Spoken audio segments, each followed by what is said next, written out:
After long time পর আমি ইউটিউবে ভিডিও ছাড়তে চলেছি। সো আমি একটা চ্যালেঞ্জ করতে যাচ্ছি যে 30 days 30 মিনি ব্লগ।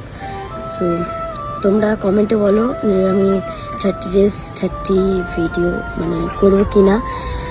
সো তোমরা যদি সাপোর্ট করো তাহলে আমি করব, আর না হলে দেখা যাক কী হয়।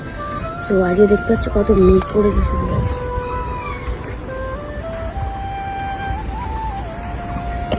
তাও এখানে বসে তোমাদের জন্য ভিডিও বানাচ্ছি। তো তোমরা like comment share and subscribe করো।